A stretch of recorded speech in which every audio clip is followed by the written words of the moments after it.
Hello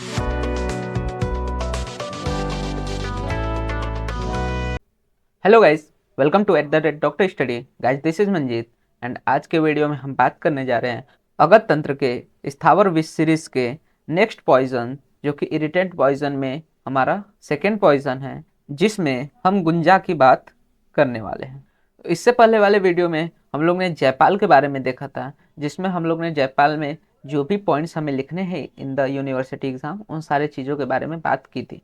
उसी तरह गुंजा में भी हम उसके सारे पॉइंट्स कवर करेंगे, जैसे कि उसके इंट्रोडक्शन की बात करेंगे, देन उसके morphology, toxic part, toxic principle, their mechanism of action, fatal dose, fatal period, signs and symptoms, management, postmortem appearance, medico legal aspect, therapeutic dose and formulations. इन सभी पॉइंट्स के बारे में इस वीडियो में हम बात करने वाले हैं।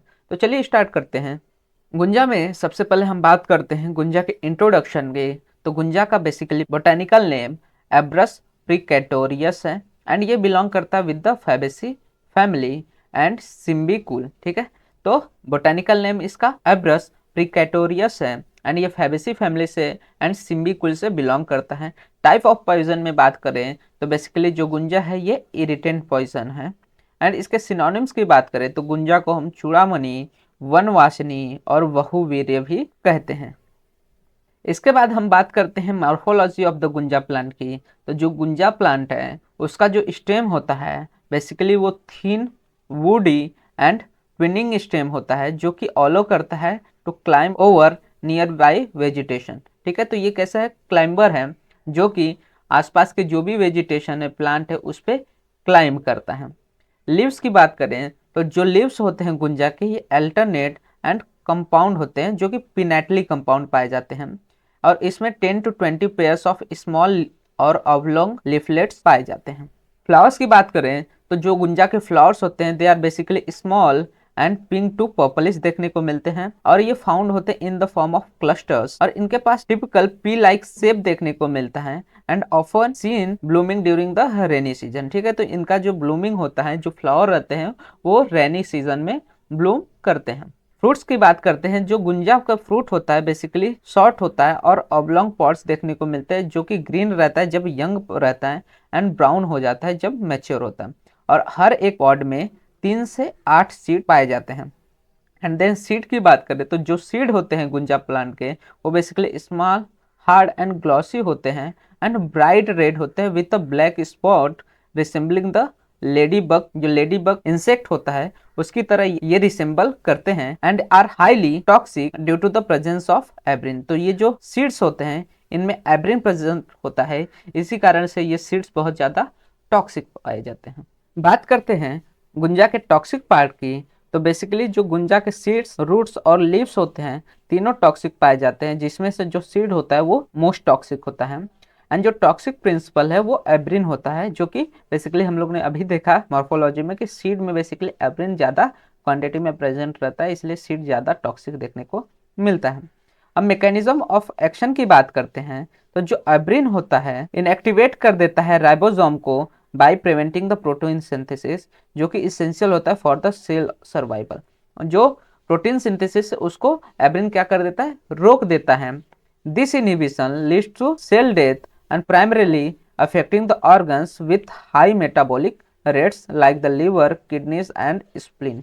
तो इसके वजह से क्या होता है कि प्रोटीन सिंथेसिस रुक गया है तो सेल का डेथ देखने को मिलता है, जो कि ज्यादातर कौन से ऑर्गन्स, लिवर, किडनीज और स्प्लीन को अफेक्ट करता है। अब this disruption in the protein synthesis triggers the apoptosis leading to the multi organ failure.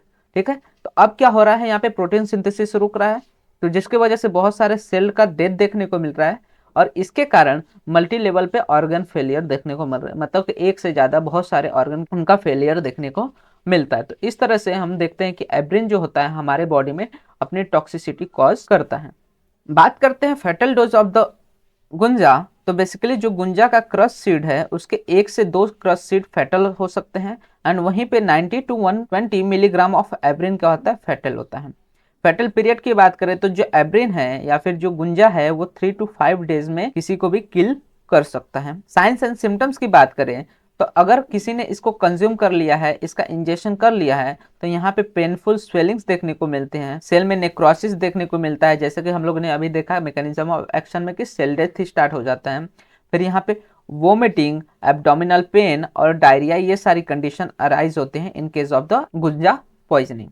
बात करते हैं management of the gunja poisoning, तो यहाँ पे basically HCl along with the pepsin provide किया जाता है एंड देन सोडियम बाइकार्बोनेट दिया जाता है for the alkalisation of the urine. जो यूरिन है उसमें एसिडिटी बढ़ने की वजह से क्या होता है, सोडियम बाइकार्बोनेट दिया जाता है ताकि जो यूरिन है वो अल्कलाइन रहे। एंड साथ ही साथ यहाँ पे एंटीडोट्स का यूज किए जाते हैं एंड जो भी सिम्टोमेटिक ट्रीटमेंट्स है प्रोवाइड किए जाते हैं अकॉर्डिंग टू द कौन से ऑर्गन में किस तरह का पैथोलॉजी डेवलप हो रहा है उसके अकॉर्डिंग। पीएम अपीयरेंस की बात करते हैं तो पीएम अपीयरेंस में बेसिकली यहाँ पे लोकल एडिमा देखने को मिलता है, इन्फ्लेमेशन कंडीशन देखने को मिलती है एंड साथ ही साथ local necrosis and ecchymosis of the skin यहाँ पे अराइज हो सकते हैं in case of the gunja poisoning. साथ ही साथ जो GIT होता है वहाँ पे oedematous bowel with the haemorrhages, मतलब कि यहाँ पे क्या होता है, एडिमा जनरेटेड रहता है इन द GIT, साथ ही साथ बहुत ज़्यादा हिमोरेजिक कंडीशंस भी देखने को मिलती हैं। यहाँ पे सेरेब्रल एडिमा देखने को मिल सकता है, साथ ही साथ लीवर, स्प्लीन और किडनीज ये क्या होते हैं, कंजेस्टेड देखने को मिल सकते हैं ड्यू टू द एब्रिन या फिर गुंजा पॉइजनिंग।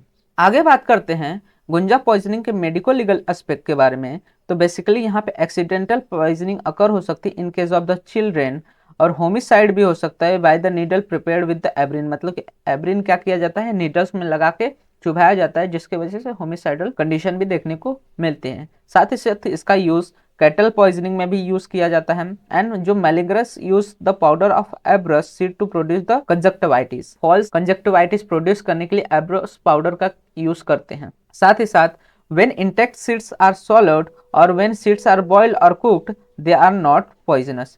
जब सीड्स हैं उनको अगर इंटैक्ट सॉलो कर लिया या फिर उनको बॉईल करके या कुक करके swallow करते हैं, खाते हैं, तो वो पॉइजनस नहीं रहता, लेकिन अगर उसको क्रश करके खाया जाए तो वहाँ पे उसके पॉइजनस इफेक्ट देखने को मिलते हैं। बात करते हैं गुंजा के थेरापेटिक डोज की, तो बेसिकली जो गुंजा के फॉर्मुलेशंस है उनका इंटरनल यूज देखने को नहीं मिलता, वो सिर्फ एक्सटर्नली यूज होते हैं। And formulation that is the प्रमुख योग की बात करें तो गुंजा का यूज नीलभृंगादि तेल बनाने के लिए, सारीवादी वटी बनाने के लिए तथा गुंजा तेल बनाने आदि के लिए गुंजा का प्रयोग किया जाता है। इस तरह से गुंजा के हम फॉर्मुलेशंस देखते हैं। तो ये था हमारा गुंजा पॉइजनिंग के बारे में, जो कि स्थावर विष में इरिटेंट पॉइजन का हमारा सेकेंड पॉइजन था। होप आपको गुंजा पॉइजन क्लियर हो गया होगा। सो ऐसे ही अदर टॉपिक्स के लिए BMS के आप हमारे चैनल को सब्सक्राइब कर सकते हैं।